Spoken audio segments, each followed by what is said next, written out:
Hi hello ನಮಸ್ತೆ welcome back my YouTube channel. ಯಾರೆಲ್ಲ ನನ್ನ ಚಾನಲ್ನ ನೋಡ್ತಾ ಇದ್ದೀರಾ ಪ್ಲೀಸ್ ಲೈಕ್ ಮಾಡಿ, ಶೇರ್ ಮಾಡಿ, ಕಮೆಂಟ್ ಮಾಡಿ, ಸಬ್ಸ್ಕ್ರೈಬ್ ಮಾಡ್ಕೊಂಡು ನೋಡಿ.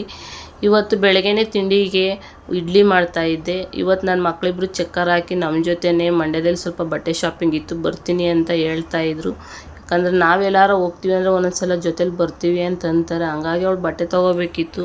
ಕೆಲವೊಂದು ಸಲ ಅವಳ ಸೈಜು ಹೆಚ್ಚು ಕಡಿಮೆ ಆಗಿಬಿಡುತ್ತೆ, ಅವಳೇ ಬರಬೇಕು ಅಂತ ಹಠ ಮಾಡ್ತಾಳೆ. ಹಂಗಾಗಿ ಕರ್ಕೊಂಡು ಹೋಗೋಣ ಅಂತ ಅಂದ್ಬಿಟ್ಟು ನಾನು ಇಲ್ಲಿ ಬೇಗ ತಿಂಡಿ ಮಾಡೋಣ ಅಂತ ಅಂದ್ಬಿಟ್ಟು ರೆಡಿ ಮಾಡ್ತಾಯಿದ್ದೆ. ಈ ತಿಂಡಿ ಎಲ್ಲ ಮಾಡಿ ತಿಂದಾಯಿತು. ಸರಿ ಹೊರಡೋಣ ಅಂತ ನಾನು, ನನ್ನ ಮಗಳು, ನಮ್ಮ ಯಜಮಾನ್ರು 3 ಜನ ರೆಡಿ ಆದ್ವಿ. ಇವಾಗ ಹೊರಡ್ತಾ ಇದ್ದೀವಿ. ಯಾಕಂದರೆ ಲೇಟ್ ಆಗಿಬಿಟ್ರೆ ಸಾಯಂಕಾಲ ಆದರೆ ಮಳೆಗಾಲ ಅಲ್ವಾ, ಮಳೆ ಸ್ಟಾರ್ಟ್ ಆಗಿಬಿಡುತ್ತೆ ಅಂತ ಅಂದ್ಬಿಟ್ಟು ಬೇಗ ಬೇಗ ತಿಂಡಿ ಎಲ್ಲ ಮುಗಿಸ್ಕೊಂಡು ಹೊರಟ್ವಿ. ಆ ಕಡೆಯಿಂದ ನಮ್ಮ ಅಕ್ಕ ನಮ್ಮ ಮಾವ ಬರ್ತಿದ್ರು. ಯಾಕಂದರೆ ನಮ್ಮ ಮಾವಂಗೆ ಸ್ವಲ್ಪ ಚೆಕಪ್ ಇತ್ತು, ಹಂಗಾಗಿ ಕರ್ಕೊಂಡು ಬರ್ತೀನಿ ಅಂತ ಅವ್ರು ಫೋನ್ ಮಾಡಿದರು. ಸರಿ ದಾರಿ ಮಧ್ಯೆ ಅವರು ಮಂಡ್ಯಕ್ಕೆ ಬಂದಮೇಲೆ ಸಿಕ್ಕಿದ್ರು. ಅವ್ರನ್ನೂ ಮಾತಾಡ್ಸ್ಕೊಂಡು ನಾವು ಆಮೇಲೆ ಶಾಪಿಂಗ್ ಹೋಗೋಣ ಅಂತ ಅಂದ್ಬಿಟ್ಟು ಅವ್ರು ಬರೋವರೆಗೂ ಇದ್ದು ಅವ್ರನ್ನ ಮಾತಾಡಿಸ್ಕೊಂಡು ಸ್ವಲ್ಪ ಹೊತ್ತಿದ್ದು ಅವ್ರ ಜೊತೆ ಮಾತಾಡ್ತಾ ಆಮೇಲೆ ನಾವು ಶಾಪಿಂಗ್ ಮಾಡೋಕ್ಕೆ ಅಂತ ಬಂದ್ವಿ. ಇಲ್ಲಿ ನಾನು ನನ್ನ ಮಗಳು ಇಬ್ಬರು ಬಂದ್ವಿ, ನಮ್ಮ ಯಜಮಾನ್ರು ಅಲ್ಲೇ ಉಳ್ಕೊಂಡ್ರು. ಹಂಗಾಗಿ ನಾವು ಇಬ್ಬರೂ ಕೂಡ ಇಲ್ಲಿ ವಿಶಾಲ್ ಮಾರ್ಟಿಗೆ ಬಂದಿದ್ದೀವಿ. ಇಲ್ಲಿ ಯಾವ ಥರ ಕಲೆಕ್ಷನ್ ಇದೆ, ಯಾವ ಥರ ಬಟ್ಟೆಗಳು ಸಿಗುತ್ತೆ ನೋಡೋಣ. ಬರ್ತಡೆಗೆ ಯಾವ್ದಾದ್ರು ಚೆನ್ನಾಗಿದೆ ಸೆಲೆಕ್ಟ್ ಮಾಡ್ಕೊಳ್ಳೋಣ ಅಂದ್ಕೊಂಡೇ ಬಂದೆ. ಆಮೇಲೆ ಇವಳು ಒಂದಷ್ಟು ಟಾಪ್ಸ್ಗಳು, ಅಂದರೆ ಜೀನ್ಸ್ ಮೇಲೆ ಹಾಕೋ ಟಾಪ್ಗಳು ತೊಗೋತೀನಿ ಅಂತ ನೋಡ್ತಾ ಇದ್ಲು. ಆಮೇಲೆ ಚೂಡಿದಾರ್ ಕಲೆಕ್ಷನ್ ಅಂತೂ ತುಂಬ ಚೆನ್ನಾಗಿತ್ತು, ಅದು ಒಂದಷ್ಟು ನೋಡ್ತಾ ಇದ್ದೆ ನಾನು. ಏನಾದ್ರು ತುಂಬ ಚೆನ್ನಾಗಿರೋ ತೊಗೊಂಡ್ಬಿಡ್ತಿದ್ದೆ, ಆದರೆ ಈ ಮಾಮೂಲಿ ಈ ಥರನೇ ಇತ್ತು. ಹಂಗಾಗಿ ನಾನೇನು ಸೆಲೆಕ್ಟ್ ಮಾಡ್ಕೊಳ್ಳೋಕೆ ಹೋಗಲಿಲ್ಲ. ಸರಿ ಬೇಡ, ಇನ್ನೊಂದು ಸಲ ಯಾವಾಗಲಾದರೂ ತೊಗೊಂಡ್ರೆ ಆಗುತ್ತೆ. ಯಾಕಂದರೆ ಇವಾಗ ಮೈಸೂರಲ್ಲಿ ಶಾಪಿಂಗ್ ಮಾಡ್ಕೊಬಂದಿರೋದ್ರಿಂದ ಅದೇ ಇದೆಯಲ್ಲ ಅಂತ ಅಂದ್ಬಿಟ್ಟು ಇವಳು ಸುಮಾರು ಟಾಪ್ಗಳನ್ನ ನೋಡ್ತಾ ಇದ್ಲು. ಒಂದೊಂದು ಥರ ಡಿಸೈನ್ ಇತ್ತು, ತುಂಬ ಚೆನ್ನಾಗಿದ್ದೋ ಕಲೆಕ್ಷನು. ಕೆಲವು ಅಂದರೆ ಇವಳು ಸ್ವಲ್ಪ ಸಣ್ಣ ಇರೋದ್ರಿಂದ ಸೈಜ್ಗಳು ಕರೆಕ್ಟಾಗಿ ಆಗ್ತಾ ಇರಲಿಲ್ಲ, ಹೆಚ್ಚು ಕಡಿಮೆ ಆಗ್ತಾಯಿತ್ತು ಸೈಜು. ಹಂಗಾಗಿ ಇವಳು ಯಾವುದು ಚೆನ್ನಾಗಿದೆ, ಸೈಜು ಕರೆಕ್ಟಾಗಿ ಆಗುತ್ತಾ ಇಲ್ವೋ ಅಂತ ಚೆಕ್ ಮಾಡಿಕೊಂಡು ನೋಡ್ತಾನೆ ಇದ್ವಿ. ಬ್ಯಾಗ್ ಕಲೆಕ್ಷನ್ ಅಂತೂ ಇಲ್ಲೂ ತುಂಬ ಚೆನ್ನಾಗಿದೆ. ಹ್ಯಾಂಡ್ ಬ್ಯಾಗ್ಗಳು ಮತ್ತು ಮಕ್ಕಳು ಹಾಕ್ಕೊಳ್ತಾರಲ್ಲ ಆ ಥರ ಬ್ಯಾಗ್ಗಳು, ಮತ್ತು ಎಲ್ಲರೂ ಫಂಕ್ಷನ್ಗೆ ಹೋಗೋದಕ್ಕೆ ತೊಗೋಬೋದು ಆ ಥರ ಬ್ಯಾಗ್ಗಳಂತೂ ತುಂಬ ಕಲೆಕ್ಷನ್ಸ್ ಇತ್ತು. ಇವಳು ನೋಡ್ತಾನೆ ಇದ್ಲು. ಆಮೇಲೆ ಈ ರೀತಿ ಜೀನ್ಸ್ ಮೇಲೆ ಹಾಕೋ ಟಾಪ್ಗಳನ್ನೂ ನೋಡಿದ್ಲು. ಈ ಥರ ಅಂತೂ ಸಮ್ಮರ್ಗೆ ಹಾಕೊಳ್ಳೋಕ್ಕೆ ಡ್ರೆಸ್ಗಳು ಚೆನ್ನಾಗಿತ್ತು. ಬಟ್ ನಾನು ಬೇಡ, ಇನ್ನೊಂದು ಸಲ ಯಾವಾಗಾದರೂ ತೊಗೊಂಡ್ರಾಯ್ತು ಅಂದ್ಬಿಟ್ಟು ತಗೊಳ್ಳೋದಕ್ಕೆ ಹೋಗಲಿಲ್ಲ.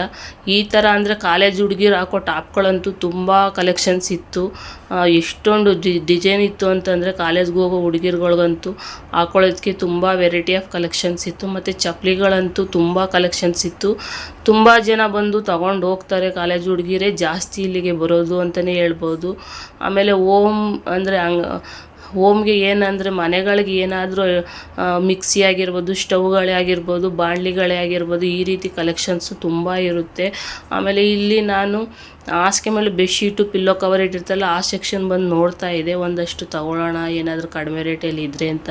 ತುಂಬ ಕಲೆಕ್ಷನ್ ಅಂತೂ ತುಂಬ ಇತ್ತು. 100 ರೂಪೀಸಿಂದ ಹಿಡಿದು 1000ವರೆಗೂ ಕೂಡ ರೇಟ್ ಇರೋದು ತುಂಬ ಇದ್ದು ಕಲೆಕ್ಷನ್ಸು. ನಾನು ಅದರಲ್ಲಿ ಕೆಲವೊಂದು ಮಾತ್ರ ಚೂಸ್ ಮಾಡಿಕೊಂಡೆ. ಆಮೇಲೆ ನನ್ನ ಮಗನಿಗೆ ಬಟ್ಟೆ ಏನಾದರೂ ಕಡಿಮೆ ರೇಟಲ್ಲಿ ಇರುತ್ತೆ ಅಂತ ಆ ಸೆಕ್ಷನ್ ಬಂದು ನೋಡ್ತಾ ಇದೆ. ಇಲ್ಲೂ ಅಷ್ಟೇ ಜೆಂಟ್ಸ್ಗಳಿಗೆ ಟೀ ಶರ್ಟ್ಗಳೇ ಆಗಿರ್ಬೋದು, ಶರ್ಟ್ಗಳೇ ಆಗಿರ್ಬೋದು, ಜೀನ್ಸ್ಗಳೇ ಆಗಿರ್ಬೋದು, ತುಂಬ ಕಲೆಕ್ಷನ್ಸ್ ಇರುತ್ತೆ. ಆಮೇಲೆ ಒಂದಷ್ಟು ಹಾಸಿಗೆ ಮೇಲೆ ಬೆಡ್ಶೀಟ್ಗಳು ಅಷ್ಟೇ ತುಂಬ ಕಡಿಮೆ ರೇಟಲ್ಲಿ ಇತ್ತು ಈ ಸಲ. ಅಂದರೆ ಒಂದು ಸಲ ಬಂದದ್ದು ಬಟ್ಟೆಗಳು ಮತ್ತೊಂದು ಸಲ ಇರಲ್ಲ, ಕಲೆಕ್ಷನ್ ಎಲ್ಲ ಪದೇ ಪದೇ ಚೇಂಜ್ ಆಗ್ತಾನೇ ಇರುತ್ತೆ. ಹಂಗಾಗಿ ಯಾವಾಗ ನಾವು ಬಂದು ನೋಡಿದ ಮೇಲೆ ಅಲ್ಲೇ ತೊಗೊಂಡ್ಬಿಡ್ಬೇಕು, ಇಲ್ಲಾಂದರೆ ಬೇರೆಯವರು ಅಲ್ಲಲ್ಲೇ ಶಾಪಿಂಗ್ ಅಂದರೆ ತುಂಬ ರಶ್ ಇರುತ್ತಲ್ಲ, ಆವಾಗ ಬಂದು ಸೆಲೆಕ್ಟ್ ಮಾಡ್ಕೊಂಡು ತೊಗೊಂಡ್ಬಿಟ್ಟೋಗಿರ್ತಾರೆ. ನಾವು ತುಂಬ ನೋಡ್ತಾ ಇದ್ವಿ, ಏನು ತಗೊಳ್ಳೋದು ಯಾವ್ದು ಬಿಡೋದು ಅಂತಲೇ ಅನಿಸುತ್ತೆ ಈ ಥರ ಬಟ್ಟೆಗಳು ಇದ್ದಾಗ. ಆಮೇಲೆ ಹೋಮ್ ಡೆಕೋರೇಟಿವ್ ಐಟಮ್ಸ್ಗಳಂತೂ ತುಂಬ ಇರುತ್ತೆ. ಮನೆಗೆ ಬಾಕ್ಸ್ಗಳಾಗಿರ್ಬೋದು, ಪಾತ್ರೆಗಳೇ ಆಗಿರ್ಬೋದು, ಸ್ಟೀಲ್ ಪಾತ್ರೆಗಳಂತೂ ತುಂಬ ಕಲೆಕ್ಷನ್ಸ್ ಚೆನ್ನಾಗಿರುತ್ತೆ. ಮತ್ತು ಪಿಂಗಾಣಿ ಈ ರೀತಿ. ಈಗ ಇನ್ನೊಂದು ಸೆಕ್ಷನಲ್ಲಿ ಅಂದರೆ ಗ್ರೌಂಡ್ ಫ್ಲೋರಲ್ಲಿ ನಾವು ಬಟ್ಟೆಗಳನ್ನ ತೊಗೋತಾ ಇದ್ವಿ. ಆದರೂ ಫಸ್ಟ್ ಫ್ಲೋರಲ್ಲೆಲ್ಲ ಜೆಂಟ್ಸ್ಗೆ ಶರ್ಟ್ಗಳು ಆಗಿರ್ಬೋದು, ಹೋಮ್ ಡೆಕೋರೇಟಿವ್ ಐಟಮ್ಸ್ ಆಗಿರ್ಬೋದು, ಮತ್ತು ಪಾತ್ರೆಗಳೇ ಆಗಿರ್ಬೋದು, ಈ ರೀತಿ ಇಟ್ಟಿರ್ತಾರೆ. ಆದರೆ ನಾವು ಆ ಸೆಕ್ಷನ್ಗೇನು ಹೋಗಲಿಲ್ಲ, ಕೆಳಗಡೆನೇ ತೊಗೋತಾ ಇದ್ವಿ. ಮತ್ತು ಗ್ರಾಸರಿನೂ ಕೂಡ ಇಲ್ಲೇ ಸಿಗುತ್ತೆ, ತೊಗೊಳ್ಳೋರು ಇಲ್ಲೂ ತೊಗೊಂಡು ಹೋಗ್ತಾರೆ. ನಾವು ತುಂಬ ಓದ್ತಿದ್ದು ನಮಗೇನು ಬೇಕೋ ಆ ರೀತಿ ಏನು ಡ್ರೆಸ್ಗಳು ಯಾವುದು ಚೂಸ್ ಆಗುತ್ತೆ ಅಂತ ತಗೋತಾನೆ ಇದ್ವಿ. ಚಪ್ಪಲಿಗಳ್ನು ನೋಡಿದ್ಲು ನನ್ನ ಮಗಳು ತಗೊಳ್ಳೋಣ ಅಂತ. ಆದರೆ ನಮ್ಮ ಯಜಮಾನ್ರು ಬೇಡ, ಯಾವ್ದಾದ್ರು ಅಂಗಡಿಲೇ ಕೊಡಿಸ್ತೀನಿ, ನಿನ್ನ ಸೈಜು ಹೆಚ್ಚು ಕಡಿಮೆ ಆಗುತ್ತೆ ಅಂದ್ಬಿಟ್ಟು ಅವರು ಕೊಡಿಸ್ಲಿಲ್ಲ. ಆಮೇಲೆ ಚೂಡಿದಾರ್ಗಳೆಲ್ಲ ನೋಡ್ತಾಯಿದ್ದೆ, ಚೆನ್ನಾಗಿತ್ತು. ಈ ಥರ ಡ್ರೆಸ್ಗಳಂತೂ ಅಂದರೆ ಇವಳಿಗೆ ಸೈಜೇ ಹೆಚ್ಚು ಕಡಿಮೆ ಆಗ್ತಾನೇ ಇರಲಿಲ್ಲ ಅಂತಲೇ ಹೇಳ್ಬೋದು. ಇಲ್ಲಿ ಟ್ರ್ಯಾಕ್ ಪ್ಯಾಂಟ್ಗಳು ಕೂಡ ನೈಟ್ ಹಾಕೋ ಪ್ಯಾಂಟ್ಗಳು ತುಂಬ ಕಲೆಕ್ಷನ್ ಇಟ್ಟಿದ್ರು. ಪ್ರತಿಯೊಂದು ಇಲ್ಲಿ ಸಿಗುತ್ತಾನೆ ಅಂತ ಹೇಳ್ಬೋದು. ಹ್ಯಾಂಡ್ ಕರ್ಚೀಪಿಂದ ಹಿಡಿದು ಮತ್ತು ಬೆಡ್ಶೀಟ್ಗಳಿಂದ ಹಿಡಿದು ಪ್ರತಿಯೊಂದು ಇಲ್ಲೇ ಸಿಗುತ್ತೆ. ಬರೋರಂತೂ ತುಂಬ ಅಂದರೆ ಜನ ಯಾವಾಗಲೂ ರಶ್ಶೇ ಇರ್ತಾರೆ. ಹಂಗಾಗಿ ನಮಗೆ ಯಾವಾಗಾದರೂ ಏನಾದ್ರು ಬೇಕು ಅಂತಂದಾಗ ಹೋಗಿ ನೋಡಿ ತಗೊಂಡು ಬರ್ತೀವಿ.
ನಾವು ಎಲ್ಲ ನೋಡಿ ನನ್ನ ಮಗಳಿಗೆ ಏನು ಬರ್ತಡೇಗೆ ಯಾವ ಥರ ಬಟ್ಟೆ ತಗೋಬೇಕು ಅಂತ ನೋಡಿ ತಗೊಂಡು ನಮ್ಮ ಯಜಮಾನ್ರು ಬಿಲ್ಲೆಲ್ಲ ಹಾಕಿಸ್ಕೊಂಡು ಆಮೇಲೆ ಮೊಬೈಲ್ ಅಂಗಡಿಗೆ ಬಂದ್ವಿ ಮದ್ದೂರಿಗೆ.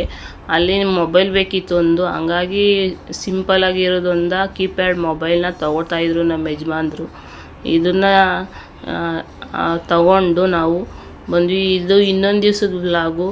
ನಮ್ಮ ಮನೆಗೆ ಒಂದು ಹೊಸ ಅಂದರೆ ಹಸು ತಂದಿದ್ರು, ಹಂಗಾಗಿ ಅದನ್ನು ಪೂಜೆ ಮಾಡ್ತಾಯಿದ್ವಿ. ಅದು ನಮ್ಮ ಸಂಪ್ರದಾಯದಲ್ಲಿ ಏನೇ ಆದ್ರೂ ಕೂಡ ಹೊಸದಾಗಿ ಮನೆಗೆ ಈ ಥರ ಹಸು ತಂದರೆ ಪೂಜೆ ಮಾಡೋದು ವಾಡಿಕೆ. ಹಂಗಾಗಿ ಹಸುವಿಗೆ ಪೂಜೆ ಎಲ್ಲ ಮಾಡಾಯಿತು. ನೋಡಿ ನಾನಿಲ್ಲಿ ಏನು ತಂದೆ ಅಂತ ನಿಮ್ಗೆ ತೋರಿಸ್ತಾ ಇದ್ದೀನಿ. ಇದು ಫಸ್ಟು ನನ್ನ ಮಗಳಿಗೆ ಈ ಥರ ಬ್ಲ್ಯಾಕ್ ಕಲರಲ್ಲಿ ಪ್ಯಾಂಟ್ ತೊಗೊಂಡು, ಬಟ್ಟೆ ಅಂತೂ ತುಂಬ ಸಾಫ್ಟಾಗಿ ತುಂಬ ಚೆನ್ನಾಗಿದೆ. ಹಾಕೊಳ್ಳೋದಕ್ಕೂ ಅಷ್ಟೇ ಸೈಜ್ ಸ್ವಲ್ಪ ದೊಡ್ಡದಿತ್ತು, ಟ್ರಕ್ ಹಾಕ್ಕೊಟ್ಟೆ. ಆಮೇಲೆ ಇದು ಈ ಥರ ಹಾಸಿಗೆ ಮಗಳು ಬೆಡ್ಶೀಟು 100 ರೂಪೀಸ್ಗೆ ಅಂದರೆ 99 ರೂಪೀಸ್. ಇದು ತುಂಬ ಚೆನ್ನಾಗಿತ್ತು ಕಲೆಕ್ಷನ್ನು. ಆಮೇಲೆ ಇದೊಂದು ಹಾಸಿಗೆ ಮಗಳು ಬೆಡ್ಶೀಟು ಬೇಕಾಗಿತ್ತು, ತುಂಬ ದಿನದಿಂದ ಅನ್ಕೋತಾ ಇದ್ದೆ. ಒಂದೇ ಒಂದು ಬೆಡ್ಶೀಟ್ ಇತ್ತು, ಅದನ್ನೇ ಯೂಸ್ ಮಾಡ್ತಾಯಿದ್ದು. ಹಂಗಾಗಿ ಇನ್ನೊಂದು ತಗೊಳ್ಳೋಣ ಅಂತ ಅಂದ್ಬಿಟ್ಟು ತಗೊಂಡು, ಈ ರೀತಿ ಅವಳು ಜೀನ್ಸ್ ಮೇಲೆ ಟಾಪನ್ನು ತಗೊಂಡ್ಳು. ಕಲರ್ ವೈಸ್ ಅಂತೂ ತುಂಬ ಚೆನ್ನಾಗಿದೆ. ಮತ್ತು ಈ ರೀತಿ ಇನ್ನೊಂದು ಬೆಡ್ಶೀಟ್ನ ನಾನು ತಗೊಂಡೆ ಹಾಸಿಗೆ ಮೇಲೆ ಹಾಸೋದಕ್ಕೆ ಅಂತ ಅಂದ್ಬಿಟ್ಟು. ಅಂದರೆ 99 ರೂಪೀಸ್ಗೆ ಇವಾಗ ಸಿಕ್ತು. ಒಂದೊಂದು ಸಲ ಆಫರಲ್ಲಿ ಸಿಗೋದಿಲ್ಲ. ಆಮೇಲೆ ಇದು 120 ರೂಪೀಸು ಶರ್ಟ್ ಅಂತಂದರು, ಚೆನ್ನಾಗಿತ್ತು. ನನ್ನ ಮಗನ ಕರೆಕ್ಟ್ ಸೈಜ್ ಆಗುತ್ತಲ್ಲ, ತೊಗೊಂಬಿಡೋಣ ಬಿಡು, ಯಾವಾಗಾರ ಹಬ್ಬಕ್ಕೆ ಹಾಕೋತಾನೆ ಅಂತ ಅಂದ್ಬಿಟ್ಟು ಅದನ್ನು ತೊಗೊಂಡೆ. ಆಮೇಲೆ ಈ ಥರ ಇನ್ನೊಂದು ಟಾಪ್ ತೊಗೊಂಡ್ಲು. ಅಂದರೆ ನಾವು ಒಂದೇ ಸಲ ಅವಳಿಗೆ ಜಾಸ್ತಿ ದುಡ್ಡು ಅಂದರೆ 1,500 2,000 ಬಟ್ಟೆ ಕೊಡಿಸಿದ ದುಡ್ಡಿಗೆ ಇಷ್ಟೊಂದು ಬಟ್ಟೆ ಅವಳು ತೊಗೋತೀನಿ ಅಂತ ತೊಗೊಂಡ್ಲು. ಆಮೇಲೆ ಪಿಲ್ಲೋ ಕವರ್ ಬೇಕಿತ್ತು ನನಗೆ, ತೊಗೊಂಡೆ. ಈ ವ್ಲಾಗ್ನ ನಾನು ಇಲ್ಲಿಗೆ ಎಂಡ್ ಮಾಡ್ತಾಯಿದ್ದೀನಿ.